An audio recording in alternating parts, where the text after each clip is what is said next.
Do you know what's nice? Make fried rice. Do you know what's the bomb? A fried wonton. Where have you been? Let's make some string beans. What are we doing today? We're making a sorbet.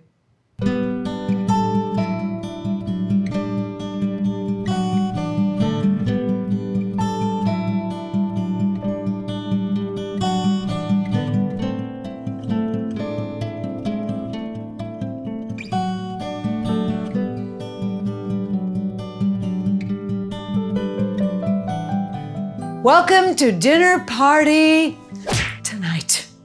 Today, as I said, we are making some kind of Chinese food takeout things. We're going to make pork and possibly shrimp fried wontons. Different than dumplings. Deep fried, crunchy, luxurious, crazy, freak out wonton.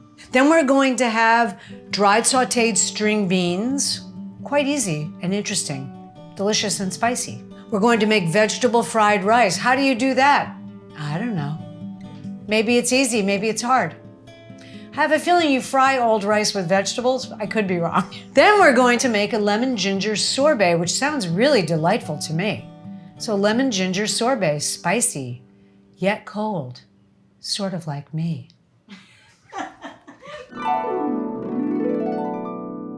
Let's make lemon ginger sorbet. What is sorbet? Water ice, essentially. What's the difference between a sorbet and a granita? Sorbet is usually made in a machine. A granita, you freeze it and then you move it with a fork, freeze it, move it with a fork, and it turns into sort of a crackly ice. A sorbet is smoother. What's the difference between sorbet and sherbet? Now, when I was a kid, when I was a little girl, my favorite food was sherbet. Sherbet is very simply sorbet with dairy. So it's like a creamy water ice. We are not making sherbet. We're making sorbet. It's so simple. It has simple syrup, lemons, and ginger. That's it. Now you could add anything you want. You could add pink peppercorn flavor. You can make it with limes. You can make it with anything you like. But the ratio of sugar does matter because your sorbet will become crystallized or weird if the ratio of sugar is not correct. Now, I'm not a chef, I'm a cook. The whole thing about the sugar thing, you have this monitor and it tells you the Brexel scale or whatever it is. I can't do that. I bought the thing, I'm sorry, I don't understand it. And I just follow a recipe because I don't know how to make sorbet using the Drexel or whatever it's called. That I'm sure Nick is putting it down here right now. You have to be careful with the amount of sugar and you have to follow the recipe. We're going to make the sorbet. Now, it requires 3 cups of simple syrup. Making simple syrup is a complete total drag. It's a bore. I usually buy it from this company. The ingredients should say sugar and water. Sugar and water. Do not buy one that has anything else in it. This company makes a good one. We have to make it today because I don't have enough. Hilarious. It's 1 to 1. They need 3 cups. So you have 3 cups of sugar and 3 cups of water. And you melt the sugar in the water. Then you have to cool it down. So it's a drag. But we're going to have fun because we're all together making simple syrup. This is 3 cups of sugar. It's a lot of sugar, but we're making simple syrup, as I've said. It's an ordeal. And as my mother would say, worse things should never happen to you. You're like, oh, if that guy was mean to me. And my mother would go, worse things should never happen to you. Now guess what? 3 cups of water. Seems like a lot of liquid, but like how much sorbet are we making here? We're probably making 3 cups, which is good because my machine can only hold 3 cups. You don't want to burn this. You're not making a humongous caramel. But you don't want to be here all day because you forgot to buy a bottle of the simple syrup. You want to melt the sugar. It also melts in water. Like if you put sugar in water, eventually when you stirred it, it would disappear. We're doing this because we need it to dissolve quickly. You can flavor these syrups with special things. For instance, ginger, rum, lime. You know, you can make flavored simple syrup. So this is real-time dissolving. You can cut. We stultifyingly watched the sugar melt. This isn't crystal clear. I'm over it. We're gonna use it. I mean, I don't feel any sugar. I'm taking it and we're gonna start to make the sorbet. Now, because it's hot, we're gonna have to cool the mixture. Just remind me to buy simple syrup next time, Lynn. You got it. Okay, here we go. Oh, it's quite heavy. We were discussing the fact that how interesting it is that even though we have 3 cups of water and 3 cups of sugar, we do not have 6 cups of item. The boys and Lynn said it has something to do with chemistry. And Adam said something about the sucrose molecules fitting in between, and then he trailed off. So I'm not sure what the real answer is. Okay, here we go. It feels like 6 cups to me. The weight is 6 cups, right? But the volume isn't. How is that possible? Okay, here we go. What else is in the sorbet? 2 1/4 cups of Meyer lemon. Now look, I don't have Meyer lemons. So my lemons are going to be much more acidic than a Meyer lemon, which is kind of in between an orange and a lemon. It's a big fat lemon that's not very sour. They're hard to come by, right? I don't know when you buy them. Anyway, I don't have them. I have normal lemons. So I'm gonna use less than they say because I'm a little concerned about acidity. Perusai, best knife in the world. Oh, these are good. These are nice. How many do you think we need? Let's see. And I'm gonna use zest as well. In the recipe that Lynn and I agreed on, they say pick your Meyer lemons right before. I'm like, seriously? How do they phrase it? In the morning or early afternoon, pick the Meyer lemons. Real-time juicing, real-time juicing. They say you need 10 Meyer lemons. Meyer lemons are bigger than regular lemons, so. And we also need zest, so I have to wash a couple of the unjuiced ones. Because I learned in my life, zesting a lemon that's been juiced is really hard. Oh my God. I'm not gonna use quite as much lemon juice as they require. However, I'm gonna taste the mixture before to make sure that it's okay. The other big ingredient, of course, is ginger. So you could take ginger and grate ginger for the rest of your life to make enough ginger for this. I discovered this rad thing, which is little tiny ovals of frozen ginger paste for so many dishes, right? You could use this.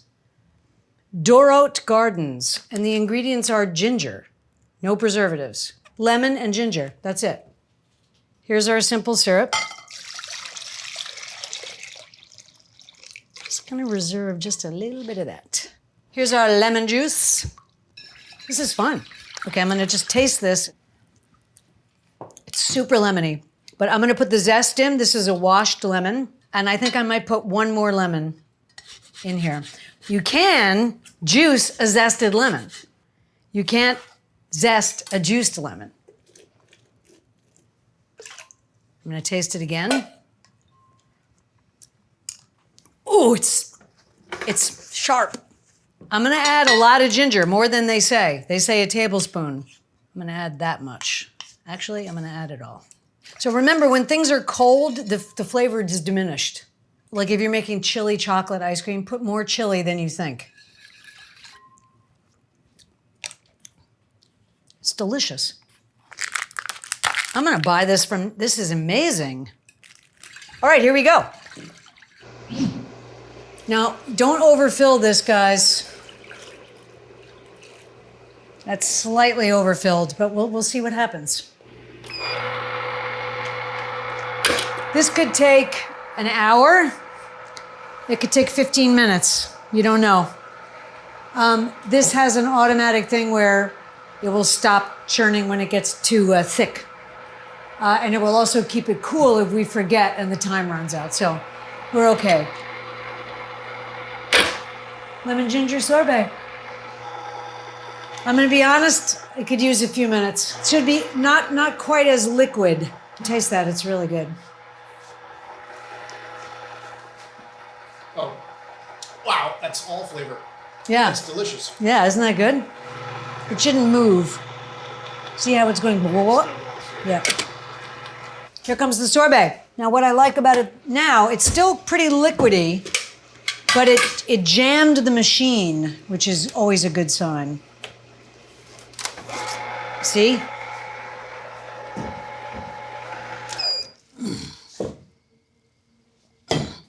Putting this into a pre-frozen container. Lynn, you can continue to scrape it off of here, and I'm gonna get the lion's share.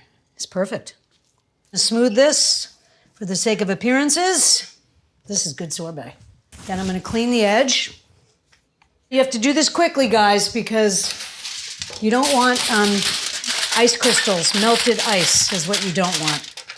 So this is a lid, because I don't have a lid, and it goes into the coldest part of the freezer, which in this case is taken up by an old Fudgy the Whale from my birthday party. You'll eat it now? Okay. All right. Sorbet done. Wontons. Now, Lynn did this beautiful research on wontons and dumplings. So the legend about dumplings is that they were invented in the 2nd century. The whole town had frostbite, and a monk there made little packets of warm food for them, and they all had frostbitten ears, so he made them in the shape of their ears, which is very sweet, okay? So what is a wonton and what is a dumpling?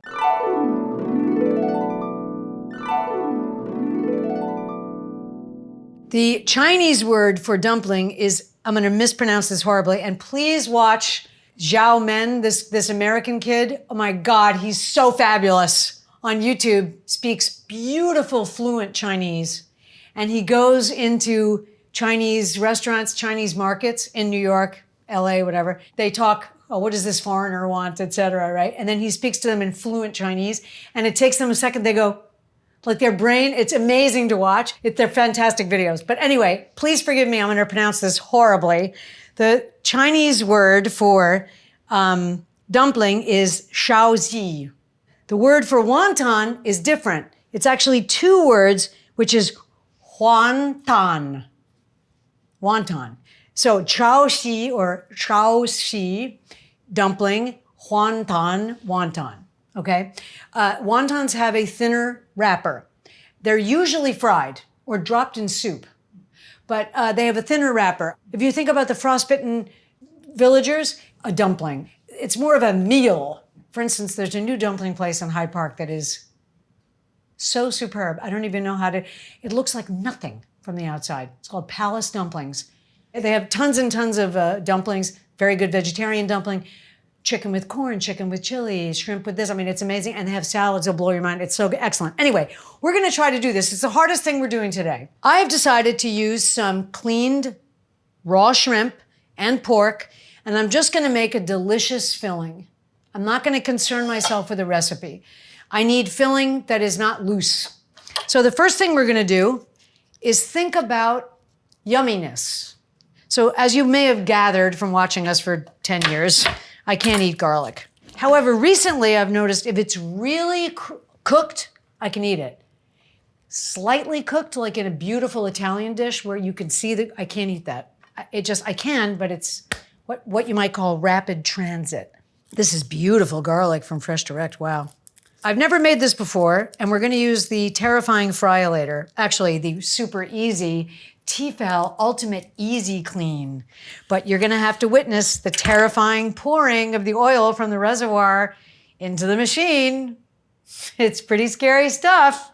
So you don't need a Tefal Ultimate Easy Clean. You could do this in a pan. You know, the 2 house fires I was in were from people deep frying in a pan. You know, if it catches fire, Matt Henderson, just slide a lid over it. Do not pick up the pan. Because I'm gonna tell you guys this because you're my family dinner party tonight. If you pick up the pan, it's on fire. First of all, that's scary. You're bound to slosh the pan. What are you sloshing? Burning oil. If it goes on your floor and your floor is wood, or it goes on your counter, or it goes, suddenly you have fire all over the place. This is how it happens. Just leave it on the stove and take the oxygen away. The fire blanket, superb. The fire spray, superb, okay? To have them in your kitchen, great. But right now, I'm just gonna make a filling, okay? And I'm gonna grate this, which I think is kind of a great idea. It's the same word, but different spelling. All right, now, shall it be a shallot or shall it be an onion? It shall be a shallot. All right. Oh, we're getting to some yummy land. Here's lemongrass. I thought, why not? Why not try one of these? I'll try the small one. Save the big one for something else. How do you prepare lemongrass? I'm gonna explain it to you. I know we've done it before. The outside of lemongrass is not edible. It is the very center of the lemongrass that is lemongrass, okay? Peel it until it cuts like a carrot. That's the sound you want. I happen to love me some lemongrass. I'm gonna cut this in half, and then I'm gonna just chop it. Okay, lemongrass, in. So the presumption is the wonton, when it's frying, is frying long enough to cook the ingredients. I'm hoping that's the case. Some of these pieces of shallot are a little big, but that's okay. All right, now cut up some shrimp. These are American deveined clean shrimp. They have absolutely no smell at all. Your shrimp should not smell. The smell you want to look out for is any ammonia smell. Throw it out. In with the scrimps. How about some scallions? I've never made this before. I should have washed these before. Sorry, guys. I want to get some green in there. Oh, we're making a lot of wonton filling here. Okay, this looks great. Here's some pork. Nazareth, your famous son, should have stayed a great unknown, like his father carving wood. He'd have made good. Tables, chairs, and oaken chest would have suited Jesus best. He'd have caused nobody harm, no one at all. Salt and pepper. Some sesame oil. The deal with sesame oil is it has a really distinct flavor, which I agree is possibly important for this dish. So they're saying 2 tablespoons. I think they might be right. Some rice wine vinegar. The company we use is, of course, American Vinegar Works.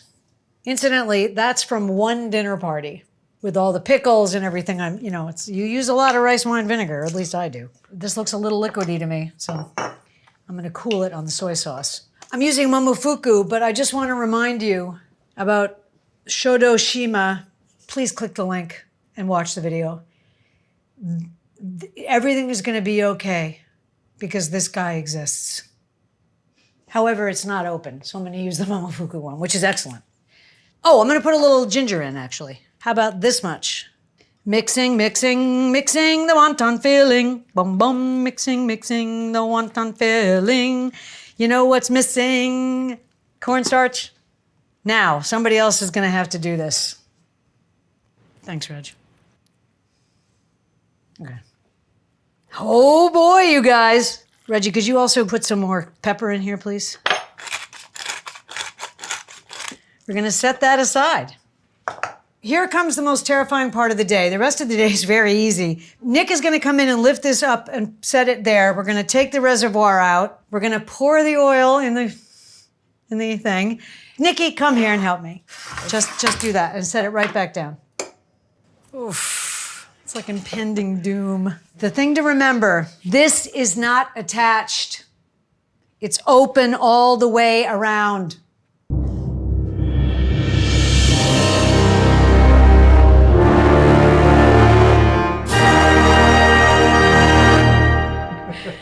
We did it.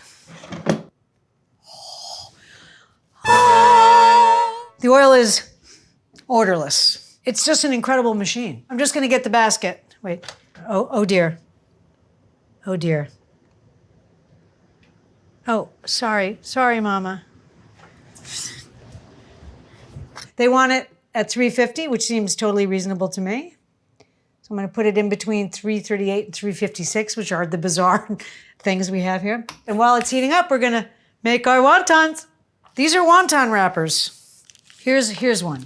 Now, this one says, put a dab of filling in the center, form a triangle, fold over again to the corners cross. So like this. All right.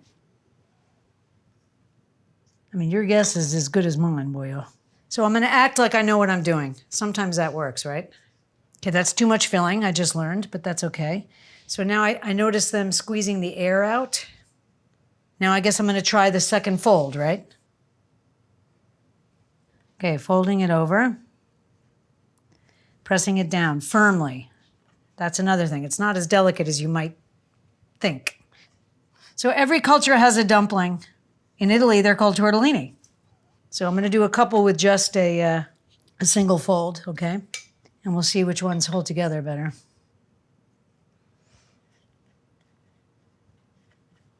That looks better to me. Yeah. If you want to make dumplings, you can just watch the takeout food episode we made, which are pan sauteed dumplings. Ah, it's ready. Ah!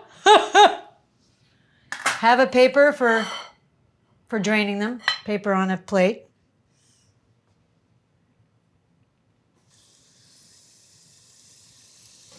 They don't cook immediately. There's definitely some time involved. Oh, the skin is very superb, actually. The skin is making a beautiful sort of puffy loveliness, and it's browning slower than I would have predicted. But it's browning, and they're floating, which is good, and they're spurting a lot because there's a lot of liquid in the filling.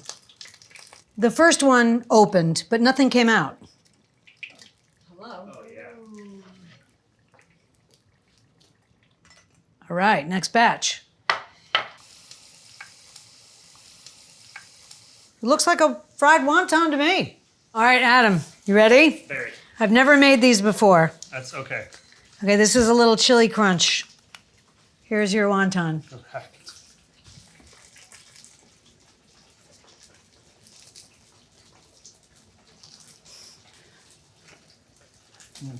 Is it good? Mm-hmm. Let me see the inside.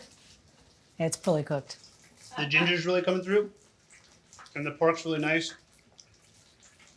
And there's just a hint of shrimp. It's really good. Really, really good. Good, I'm glad. These turned out great, I think. We're gonna finish this batch and move on. I'm pretty thrilled with it. We'll see if they taste good, I guess. They taste great.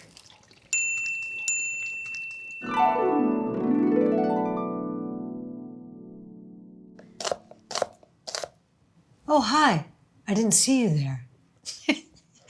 We're gonna make dried sauteed string beans. Now, I thought that there was something complicated about this because when you eat them, they have a funny texture. The texture is because you fry them, you blister them, then you sauce them. They are sort of dry blistered with a little bit of oil in a wok.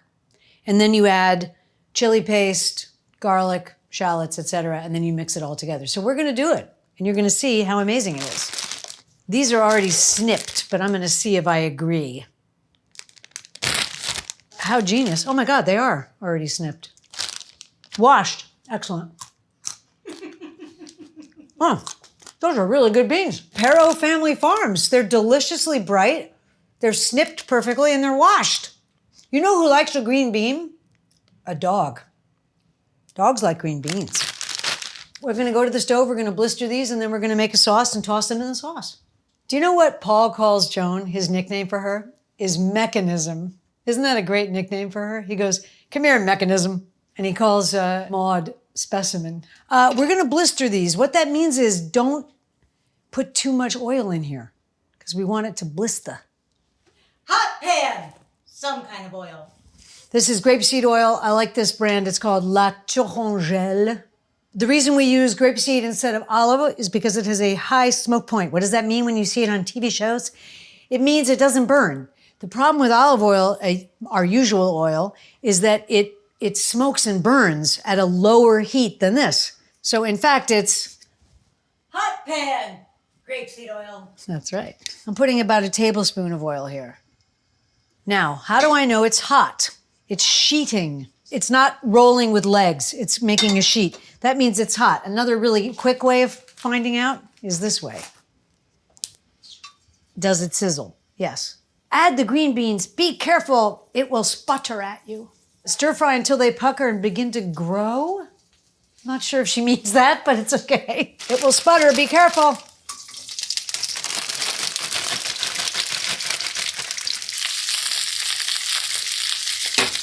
This is gonna take a minute. What is a wok? It's an awesome thing. The bottom of the wok is super hot, the sides of the wok are not. You can cook something really fast and keep it moving like this. It doesn't burn, it gets crispy. It's the shape is perfect for cooking because it's hot and not hot.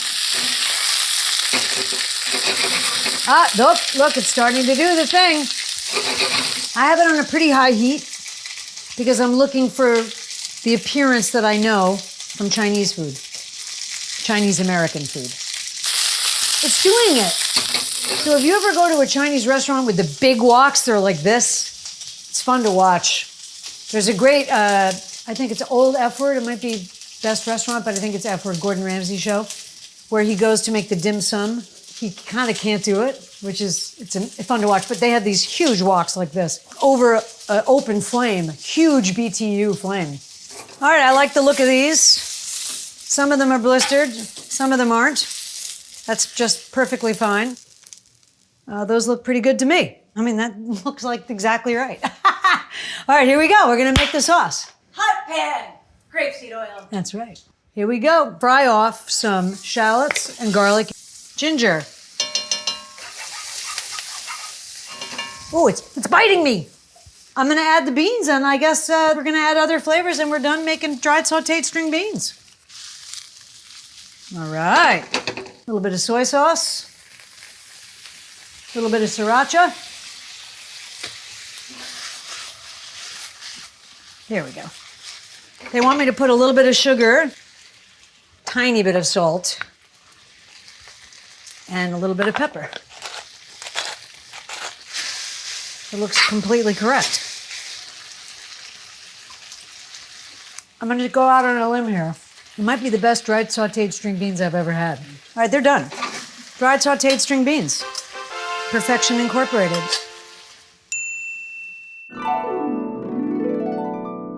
We're gonna make fried rice. You cannot make it with fresh rice. Don't try to be some gourmet person.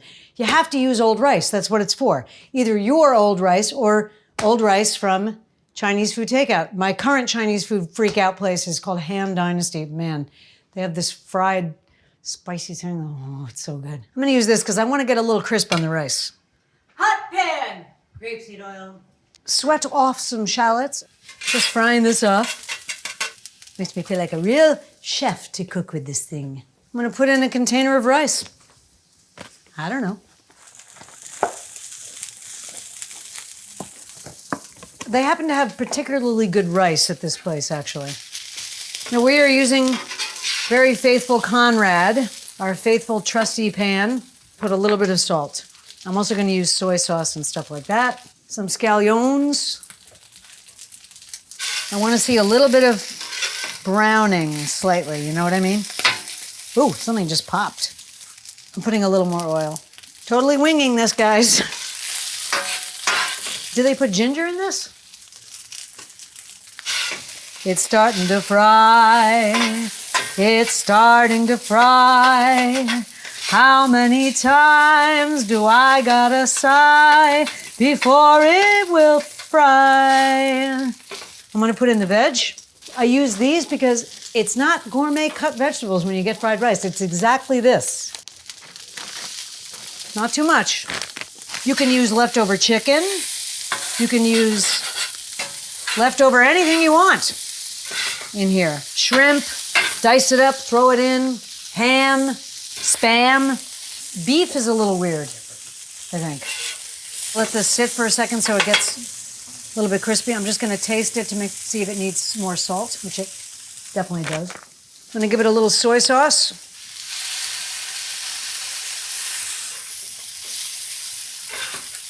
As soon as I like the color of this, I'm gonna throw in a couple of whisked eggs and chop it furiously, and then it's ready.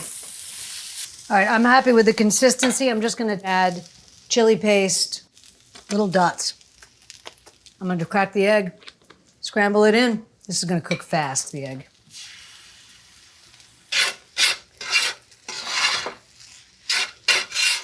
I'm gonna Taste this. I'm going to put a little pepper in it because it needs a little wing. I don't know what to tell you. That's perfect fried rice. Look at that.